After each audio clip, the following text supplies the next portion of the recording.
Hello friends, तो कैसे हो आप? I hope you all good. तो फ्रेंड्स, आज हम बात करेंगे हेपेटाइटिस बी वायरस के बारे में। ये क्या होता है, इसकी खोज किसने की थी, ये कहाँ से आता है, ये कैसे फैलता है, इसकी structure, morphology, sign and symptoms, pathogenicity, laboratory diagnosis and साथ ही साथ इसके ट्रीटमेंट के बारे में बात करेंगे। तो आइए फ्रेंड्स शुरू करते हैं। It is a example of heterogeneous hepatitis virus. Guys, जो हेपेटाइटिस बी वायरस होते हैं, ये उदाहरण माना जाता है किसका? Heterogeneous hepatitis virus. जो कि हेपेटाइटिस वायरस होता है, ये अलग अलग ग्रुप से, ठीक है, मतलब ये अलग अलग ग्रुप होते हैं, उनमें से हमारा एक हेपेटाइटिस वायरस आता है। ठीक है, हेटेरोजेनेसिस का मतलब होता है अलग अलग जगह से। ठीक है, होमोजेनेसिस होता है, उसका मतलब होता है एक ही ग्रुप से, इसका मतलब होता है अलग अलग ग्रुप से। It is a first discover by doctor Blumberg in 1965। ये गाइस जो हमारा हेपेटाइटिस बी वायरस है, इसकी जो फर्स्ट डिस्कवर की गई थी वो कब की गई थी? 1965 में। जो कि किसके द्वारा की गई थी? डॉक्टर बलम्बर के द्वारा। कब की गई थी? 1965 में। ठीक है। It is A partially double standard DNA virus. Guys, जो हेपेटाइटिस बी वायरस होता है, ये आंशिक रूप से डबल स्टैंडर्ड डीएनए वायरस होता है। ठीक है, ये काफ़ी शक्तिशाली होता है, स्ट्रॉन्ग होता है। ठीक है, तो पार्शली मतलब आंशिक रूप से डबल स्टैंडर्ड डीएनए वायरस होता है। आगे चलते हैं। It is a belong from Hepadnaviridae family. ये जो गाइस हेपेटाइटिस बी वायरस है, ये हिपेडिना वायरडे फैमिली से आता है। ठीक है, डीएनए वायरस फैमिली की जो हिपेडिना वायरडे फैमिली है, वहाँ से ये आता है। ठीक है, वहाँ से ये बिलोंग करता है। It is A globally widely distribute. Guys, जो हमारा हेपेटाइटिस बी वायरस है, ये विश्व स्तर पर है, जो मतलब नॉर्मली पाया जाता है। ठीक है, नॉर्मली मतलब जो बीमारी कोज करता है, ठीक है, बहुत ज़्यादा स्तर पे ये पाया जाता है।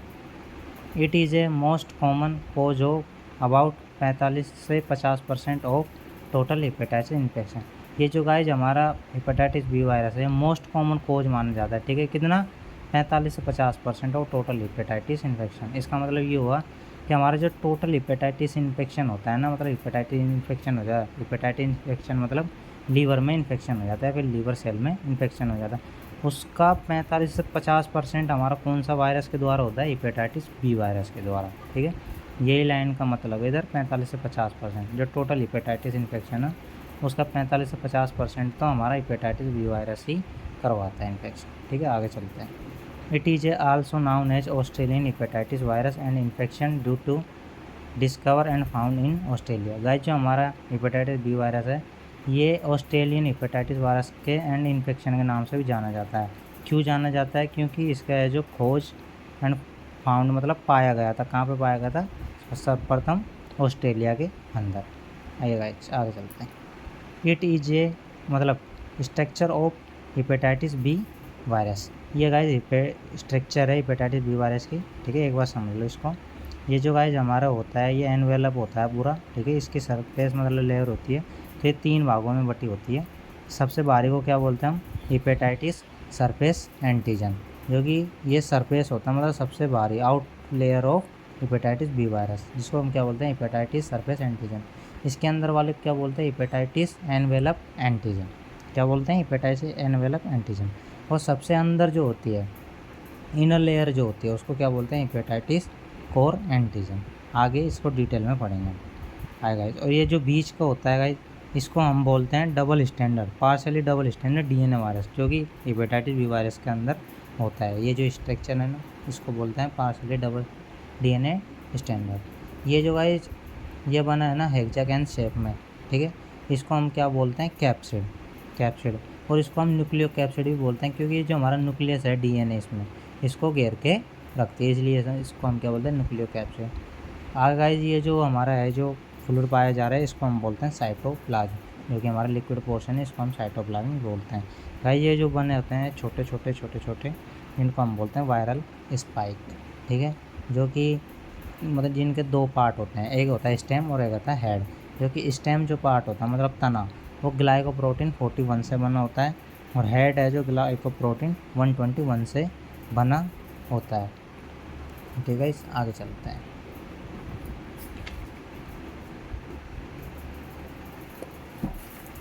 अब गाइस, हम इनके बारे में एक एक के बारे में जान लेते हैं। डबल स्टैंडर्ड डीएनए क्या होता है?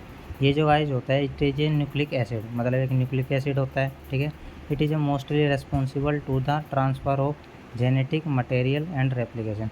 ये जो गाइज हमारा डबल स्टैंडर्ड डीएन होता है, ये किसके लिए रिस्पॉन्सिबल मतलब जिम्मेदार माना जाता है? To the transfer, genetic material का ट्रांसफ़र करने के लिए और रेप्लिकेशन मतलब अपनी संख्या में बढ़ोतरी करने के लिए वहाँ पे रेप्लिकेशन करता है, ठीक है, और ट्रांसफ़र करता है जेनेटिक मटेरियल। आगे चलते हैं, कैप्सिड की बात करते हैं। It is a protein coat, ये जो गाय होता है प्रोटीन कोट होता है क्योंकि प्रोटीन से बनकर बना होता है, ठीक है। It is A hexagon in shape, जो गाइज होता है हेक्सागन शेप होता है, मैंने बताया था कोट कैप्सिड आपको, वैसे 6 कोण में डिवाइडेड होता है, मतलब 6 कोण होते हैं, इसलिए इसको हेक्सागन शेप में बोलते हैं। It is A covering of nucleic acid so also called nucleo capsid, ये जो गाइज हमारा कैप्सिड होता है वो न्यूक्लिक एसिड को घेर के रखता है, इसलिए इसको क्या बोलते हैं? न्यूक्लियो कैप्सिड, ठीक है। स्ट्रक्चर में आप देख लेना। साइटोप्लाज्म की बात करते हैं। It is a liquid portion, guys जो हमारा साइटोप्लाज्म होता है ये लिक्विड पोर्शन होता है, ठीक है। It is A less than bacteria in cytoplasm, ये जो गाइस हमारा वायरस में होता है, ठीक है, हेपेटाइटिस बी वायरस में साइटोप्लाज्म वो कम होता है, किसके कंपेयर? बैक्टीरियल साइटोप्लाज्म के कंपेयर में कम होता है इसके अंदर साइटोप्लाज्म, ठीक है। आगे चलते हैं, हेपेटाइटिस बी सरफेस एंटीजन, ये क्या होता है guys? It is a outermost proteinous layer of hepatitis B virus, guys जो हमारे मतलब वो हेपेटाइटिस बी वायरस की जो लेयर है उसके आउट मोस्ट प्रोटियस मतलब प्रोटीन से मिलकर जो भी लेयर होती है वो हमारी कौन सी होती है? Hepatitis B surface antigen. It is a indicate that, अब ये क्या इंडिकेट करता है?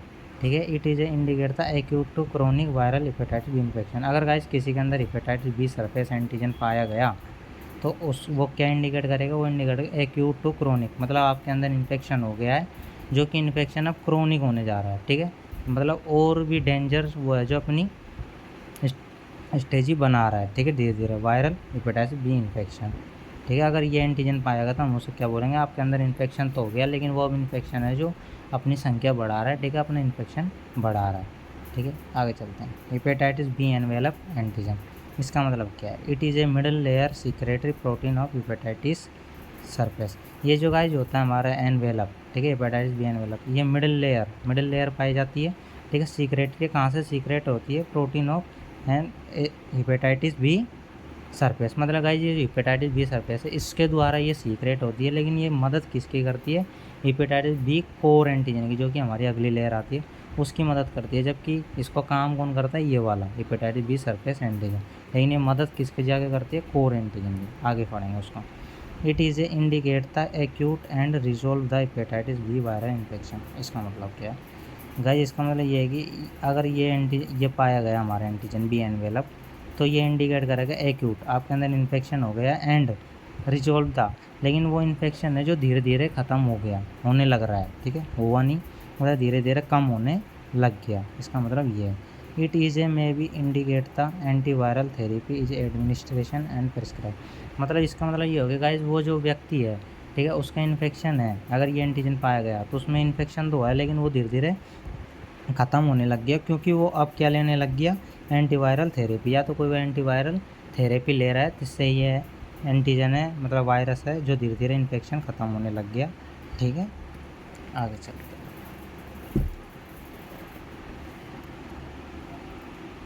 आगे हमारा guys hepatitis B core antigen, इसका मतलब क्या है? It is innermost layer of hepatitis B virus, ये जो गाइस होती है जो सबसे इनर लेयर पाई जाती है किसकी? हेपेटाइटिस बी वायरस की।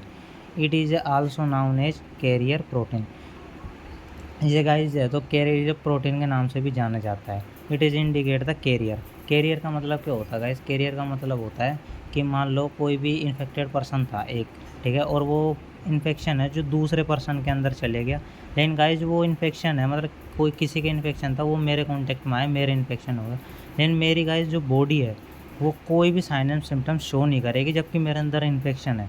यहाँ पे कैरियर का मतलब यही है कि मेरे बॉडी में इन्फेक्शन तो है लेकिन मैं कोई भी साइन एंड सिम्टम्स अपीयर नहीं होंगे, ठीक है, मेरे अंदर कोई भी साइन एंड सिम्टम्स देखने को नहीं मिलेंगे लेकिन मेरी बॉडी इन्फेक्टेड है।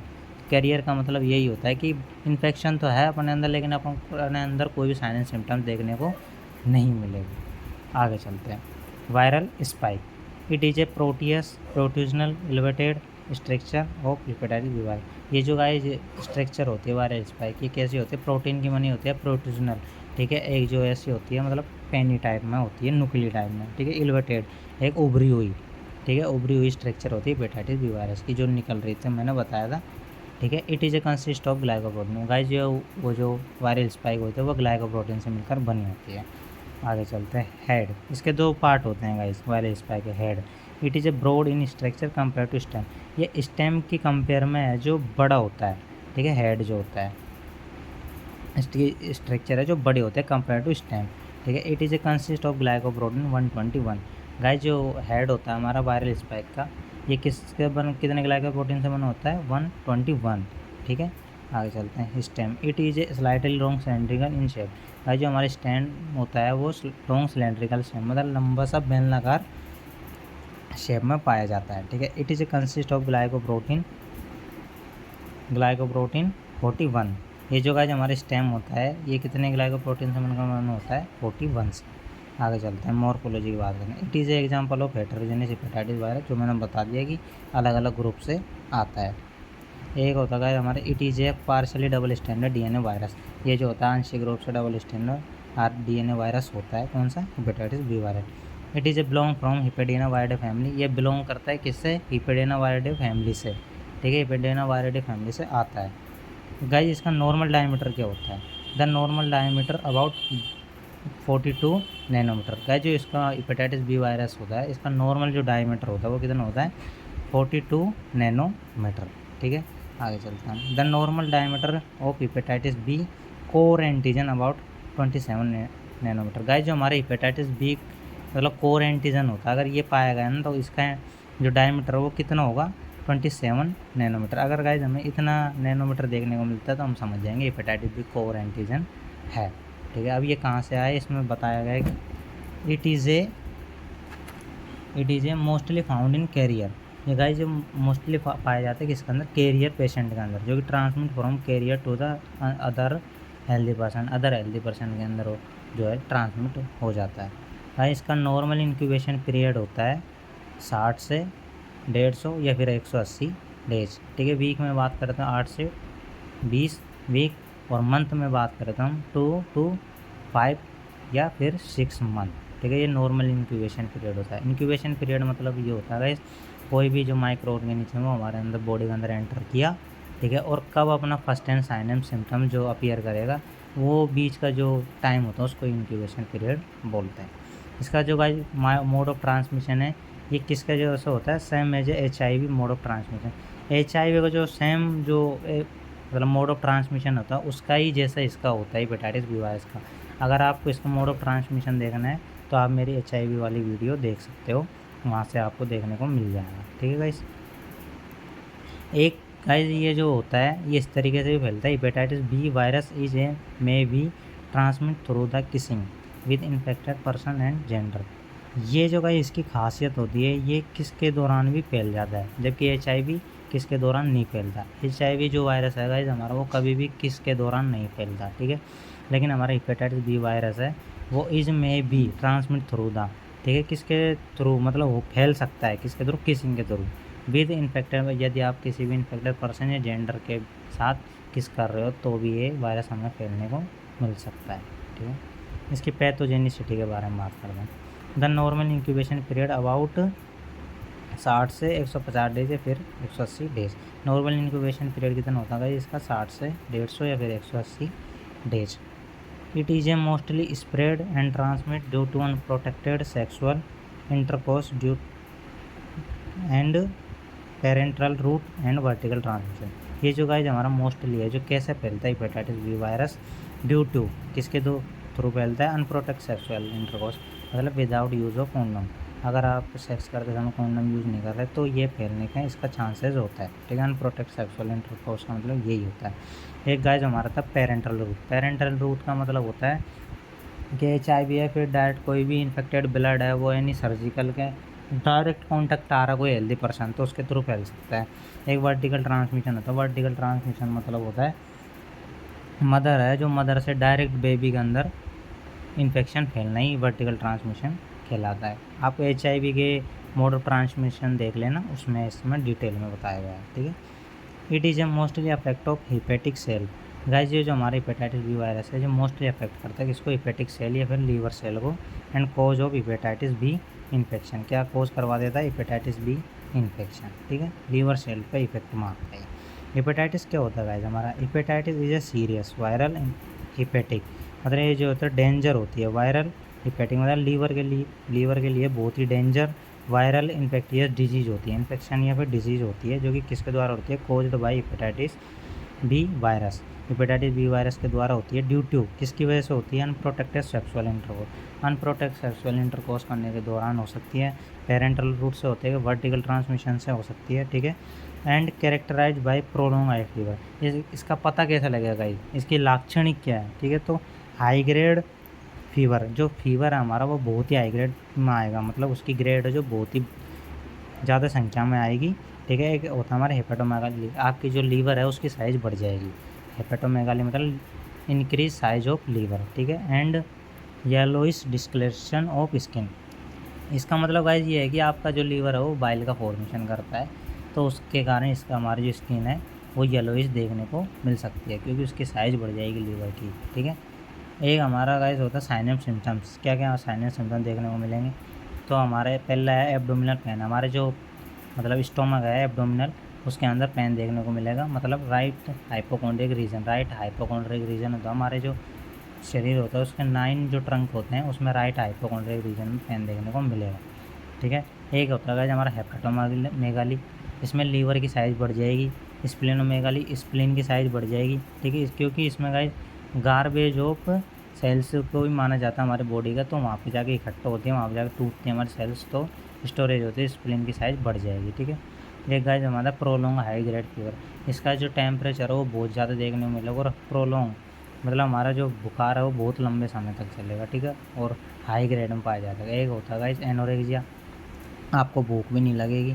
लिम्फेडेनोपैथी मतलब होता है आपका जो लिम्फ नोड है उसकी साइज़ बढ़ जाएगी, क्योंकि गाइस एंटीजन एंटीबॉडी के बीच में रिएक्शन होगी, तो दोनों में से एक मरेगा, और वहाँ पे जो ब्लड सर्कुलेशन से वो लिम्फ सर्कुलेशन में जाएंगे, वहाँ पे फ़िल्टर होगा, जो प्लाज्मा है वो वहाँ पे फ़िल्टर हो जाएगा, हमारा कचरा है जो इकट्ठा हो जाएंगे लिम्फ नोड में, और वहाँ की साइज़ बढ़ जाएगी, इसी को हम लिम्फेडेनोपैथी बोलते हैं।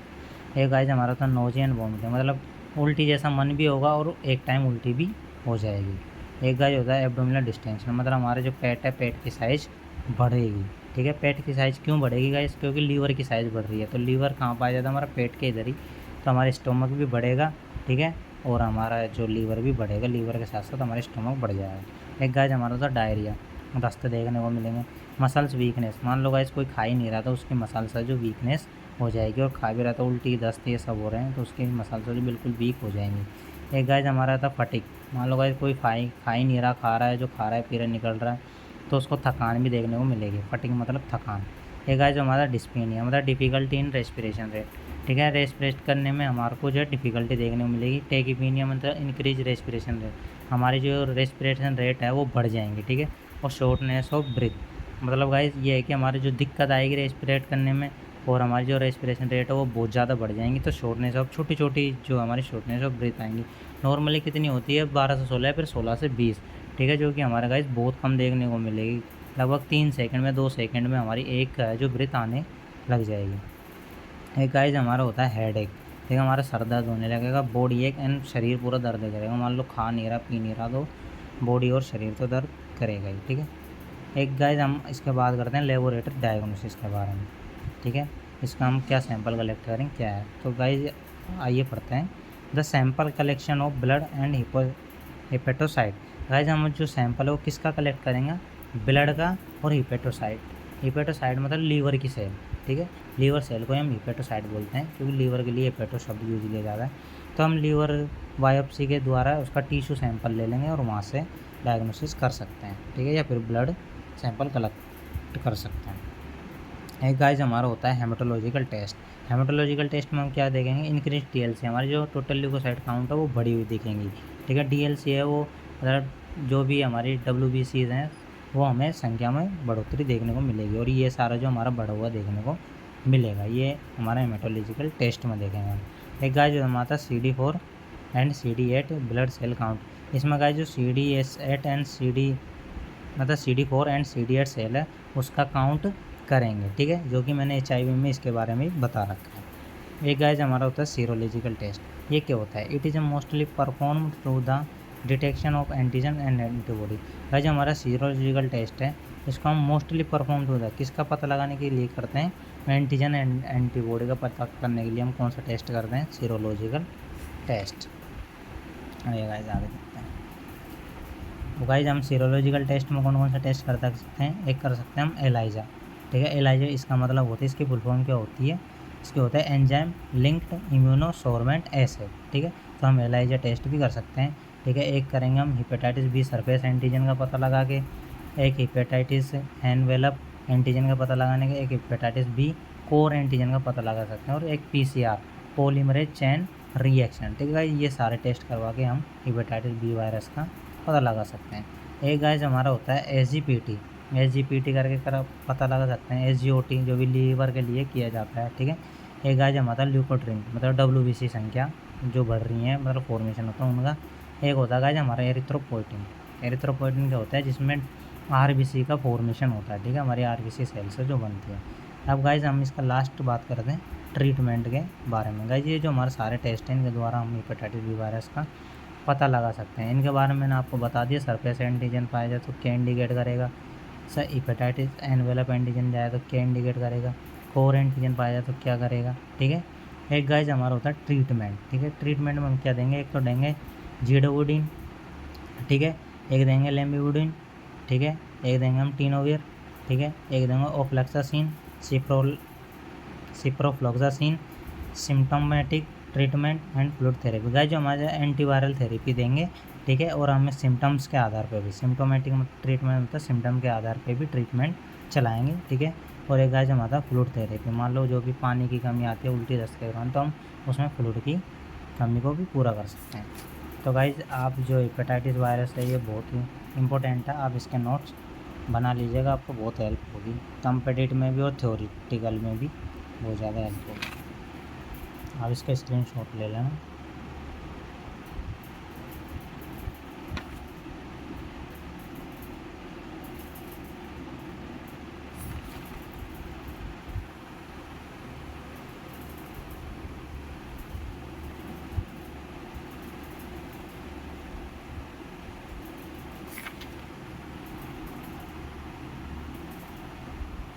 तो ठीक है फ्रेंड्स, आज के लिए इतना ही, अगली मिलते हैं गाइस अगली वीडियो में। ठीक है, अगर वीडियो अच्छी लगे तो लाइक कर देना, चैनल को सब्सक्राइब कर देना एंड शेयर कर देना। Bye bye guys, take care.